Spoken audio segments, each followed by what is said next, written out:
C'est là qu'on peut tenter d'améliorer la situation. Bah écoutez, je vais vous répondre simplement. Avant d'occuper les fonctions que j'ai actuellement, encore l'année dernière, pendant 4 ans, j'ai été secrétaire départemental du Val-de-Marne. Et on avait été à l'époque à la rencontre de tous les élus, avant que les législatives modifient un peu, on va dire, le paysage. Et du coup, on avait une grande écoute. Et on a des maires qui sont... je ne vais pas dire nous, on est un syndicat indépendant, mais quand à un moment, vous n'avez plus les réponses auprès de ce qui se passait à l'époque, je ne dis pas que c'est le cas aujourd'hui, mais à l'époque, on n'avait pas certaines réponses au niveau de la direction territoriale du Val-de-Marne, eh ben, on se tournait vers les élus, tout simplement. On allait les voir. Eux, ils nous faisaient part de leurs problématiques, comme par exemple les rodéos, et on leur expliquait pourquoi nous, on n'arrive pas à trouver les solutions. Et en même temps, on a toujours eu, avec pas mal de mairies, une liaison avec les polices municipales qui travaillent beaucoup avec les polices nationales et qui nous allègent sur certaines missions. Est-ce qu'on peut mettre un policier derrière chaque élu? Je pense que là, comme depuis 3-4 jours, on est arrivé à un stade de violence et de faits qui sont jamais arrivés jusqu'ici, mais ce n'est pas un problème d'aujourd'hui. Les attaques contre les élus, les menaces, les agressions d'élus, ce n'est pas la première fois. Et la problématique, c'est en tout cas au niveau des policiers, c'est très compliqué. Bah, pour la petite anecdote quand même, je précise. Allez-y, terminez. Monsieur Boyard, qui nous aime pas beaucoup pour le coup, quand il avait fait l'objet de menaces il y a 2 mois. Député de la France Insoumise. Voilà, on protégeait son domicile dans le Val-de-Marne. Vous le feriez pour Jean-Luc Mélenchon également? Parce qu'on est policier. Qui a eu un message sibyllin de soutien à l'endroit de Vincent Jeanbrun ce matin. Si on a des instructions pour le faire, on est policier. Contrairement à eux, on ne stigmatise pas les choses. Un témoignage qui semble, Reda Bellage, assez banal depuis 5 jours désormais pour vos collègues, pour les forces de l'ordre. Oui, c'est exactement ça, la vie du policier, c'est ça. C'est-à-dire que très souvent, dans l'action, vous avez des droits, vous avez des devoirs, vous avez une réglementation, qu'elle soit judiciaire ou administrative, et malheureusement, à un moment, vous devez faire un choix, et ce choix-là, vous êtes souvent tout seul pour le faire. Et si malheureusement, vous avez fait le mauvais choix, vous serez tout seul également.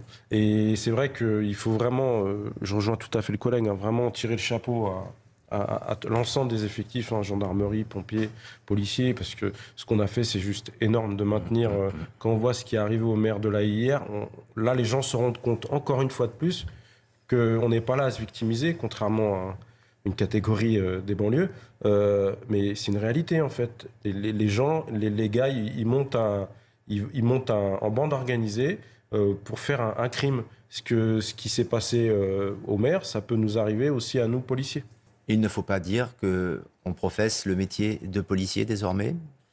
Il ne faut pas donner d'informations sur son identité, Reda Bellage? Oui, il ne faut pas. On l'a vu avec l'affaire, le drame qui s'est passé. En 2-3 heures, on avait déjà le nom, le prénom, voire même l'adresse. Du policier qui a tiré sur Naël. Donc voilà, vous avez... je veux dire, c'est des choses qui existent depuis longtemps. Avant, certaines personnes n'avaient pas accès à aux fichiers, par exemple, des véhicules. Maintenant, vous pouvez, par l'intermédiaire d'un garage mal intentionné, récupérer la plaque d'un policier, la passer au fichier via les cartes grises, et du coup, vous aurez l'adresse du policier. Et ça, c'est une réalité. Je tiens à rajouter qu'hier aussi, on a eu un collègue du commissariat de police du 13e arrondissement qui s'est fait tirer dessus. Il semblerait que ce soit du plomb pour l'instant. C'est les gilets pare-balles qui a arrêté l'OGIF. Quand vous dites du plomb, ça veut dire que ce sont des grenailles, c'est ça? Ce ne sont pas des balles... Plomb, petit pistolet plomb, c'est pas... Ah d'accord, du plomb, pardon, j'avais compris. Pas du grenaille, du plomb. Si je puis me permettre de revenir par rapport à ce qu'a dit le monsieur tout à l'heure de la police municipale, oui. Je pense qu'il est important, il faut être très vigilant sur l'arme à feu. On l'a vu avec le drame. Il faut savoir que c'est très réglementé. Nous, on doit faire à minima 3 tirs par an. Et si vous n'avez pas ces 3 tirs par an, quand vous quittez le service et que vous avez passé la date, vous devez laisser votre arme au râtelier.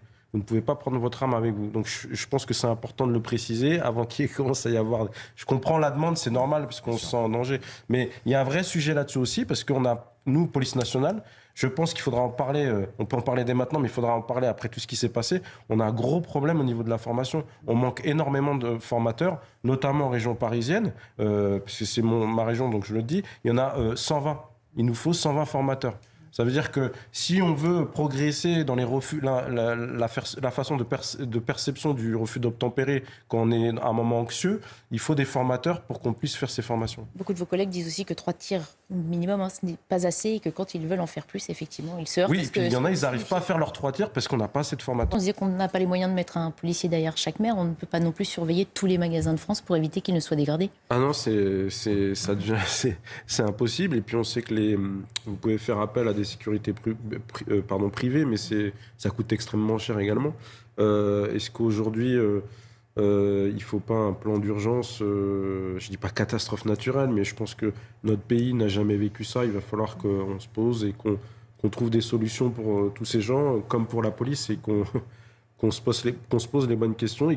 Et vraiment, par contre, ce qui va être très très important en ce qui concerne les commerçants, c'est que au niveau de la qualification pénale, même s'ils sont mineurs, il va falloir quand même qu'il y ait une petite répression et une vraie réponse pénale, et qu'elle soit très rapide. Parce que si on qualifie un gamin de 15 ans qui se fait arrêter en vol en réunion, si on n'a pas la bande organisée, avec les réseaux sociaux par exemple, le gamin il est dehors tout de suite. Est-ce que vous craignez que la population décide à un moment donné, une certaine partie de la population, de se faire justice elle-même, pour se protéger tout simplement? Parce qu'en effet, je ne dis pas que les policiers font mal leur travail, bien au contraire, on le voit au quotidien sur cette antenne, mais vous n'êtes pas suffisamment nombreux. Oui, on n'est de plus en plus pas dangereux. Suffisant. Je vais donner peut-être un petit exemple. On a vu le cas dans une cité où des gens avaient décidé d'occuper le hall, parce qu'ils en avaient marre qu'il y ait des trafiquants. Et en fait, on était obligé d'y aller tous les jours. Parce que pour assurer la sécurité de ces gens-là, parce que les individus en question avaient une grosse perte d'argent et voulaient en découdre avec ces gens. Donc c'est une opération qui est très délicate. Et puis toute personne peut procéder à une interpellation, c'est prévu par le flagrant délit, tout citoyen. Mais là, la problématique, c'est que si vous vous retrouvez face à 20 personnes et que vous avez, je sais pas moi, une batte de baseball, que vous donnez un coup à un gamin de 14 ans, vous allez être poursuivi. Et puis, comme l'a dit monsieur, après c'est fini quoi. On arrête, c'est le désordre complet. Oui, mais est-ce que les Français n'ont pas envie, vu la situation, de s'armer, de se protéger? Ils sont déjà en train de se barricader. Les commerçants se barricadent, les centres commerciaux ferment. On demande aux clients de sortir prématurément, Reda Belhadj. Les gens ont peur. Oui. La population a peur. Oui, c'est normal, mais vous savez, nous, ça fait des années qu'on dit qu'il y a une problématique, c'est que on utilise la police pour faire des missions. Je vais donner l'exemple, on en reparlera peut-être tout à l'heure, mais on a parlé de l'Aïlé Rose. On est tous en train de se mettre un voile devant la face. L'Aïlé Rose, tous les soirs, ils assurent les gardes d'hôpital. On l'a vu sur l'affaire Palmade, j'ai fait quelques plateaux à ce sujet-là. Ils assurent une garde d'hôpital. Une garde d'hôpital, c'est un véhicule de police. C'est-à-dire que vous enlevez un véhicule de police pour l'Aïlé Rose.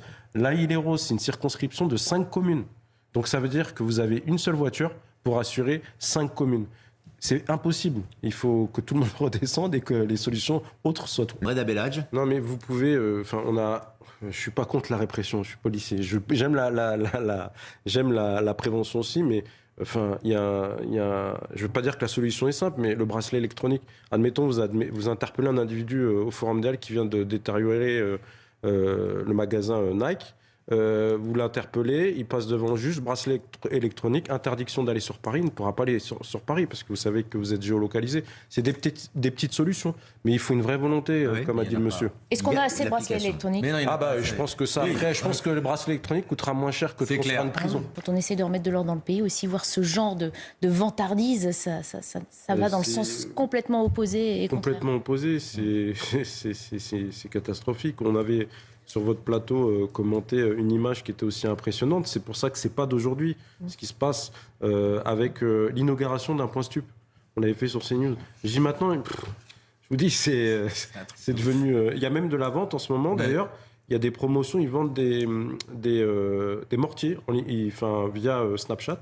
Ils vendent des mortiers, tir rafale, en faisant une publicité. Et ça, on n'a aucun moyen légal d'interdire ces ventes. On pense souvent à saisir les comptes, à fermer les comptes. Non, on avait eu le cas sur, au niveau de...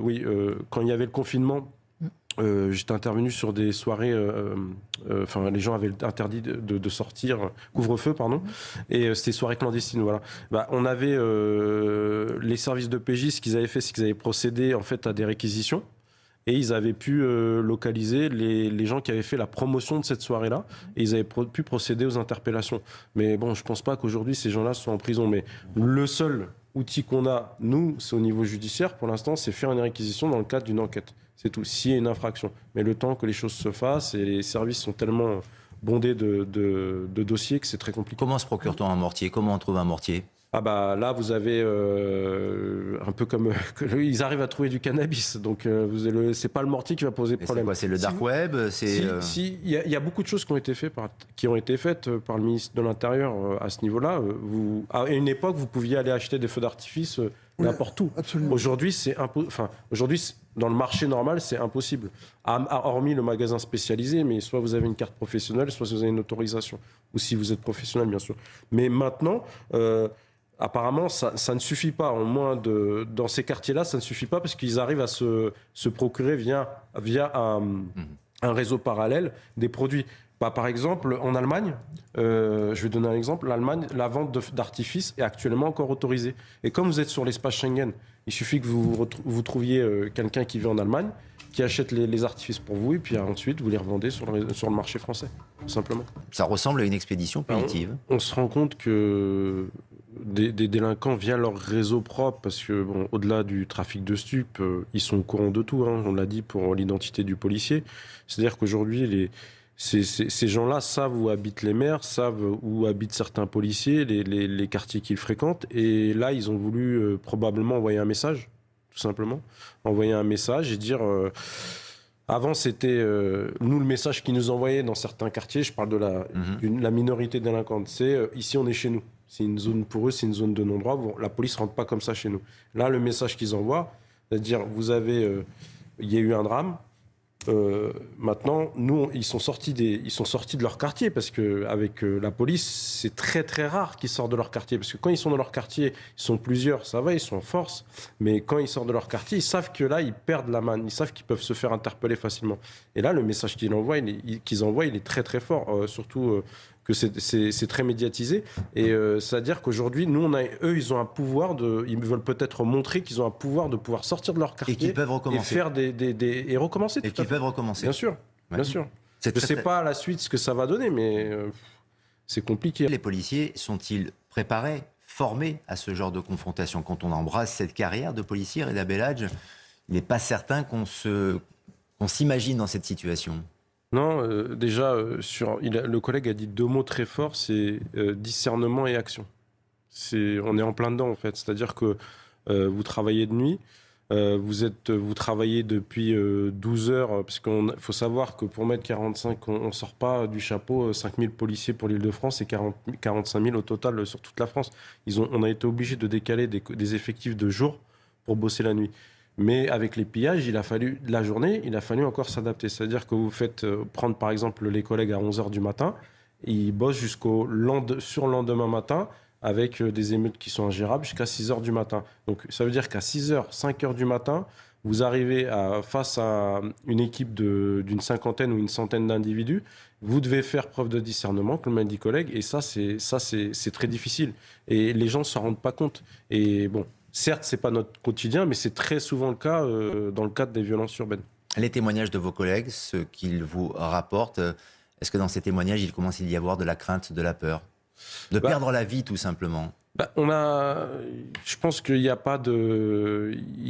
Avec tout ce qui se passe, avec ce qui arrive aux maires, avec ce qui arrive aux policiers, que ce soit sur le plan du terrorisme, avec Magnanville, tout ça, ça fait beaucoup de choses, en fait. C'est-à-dire qu'aujourd'hui, nous, on est un peu... à chaque fois le dernier rempart de l'État, que ce soit dès qu'il y a un 49-3, ça va être la police qui va être entre le gouvernement, voilà, on nous vise comme si on était porte-parole du gouvernement, et puis on prend un peu la misère de la société, quelle que soit la problématique, pour nous en fait. Et un jour on est des héros quand on neutralise un terroriste, que ce soit en service ou hors service, et puis le lendemain, selon l'actualité, on devient, je vais pas dire les mots, mais on nous accuse des fois un ancien ministre de l'Intérieur, il parlait de délit faciès, le chef de l'État en personne, il y a quelques années, avait parlé de violence policière. Là, il a pris parti il y a 4 jours, il a pris parti, je vais quand même respecter le président de la République, mais il a quand même... il a mis de côté la présomption d'innocence en disant, et c'est quand même notre grand patron. Et les collègues, franchement, il faut leur tirer leur chapeau. Et là, on se rend compte, il faut que les Français et les Françaises comprennent qu'on fait vraiment notre métier par vocation. et que notre souci premier, c'est de protéger les personnes et les biens, et que la police est à l'image de sa société.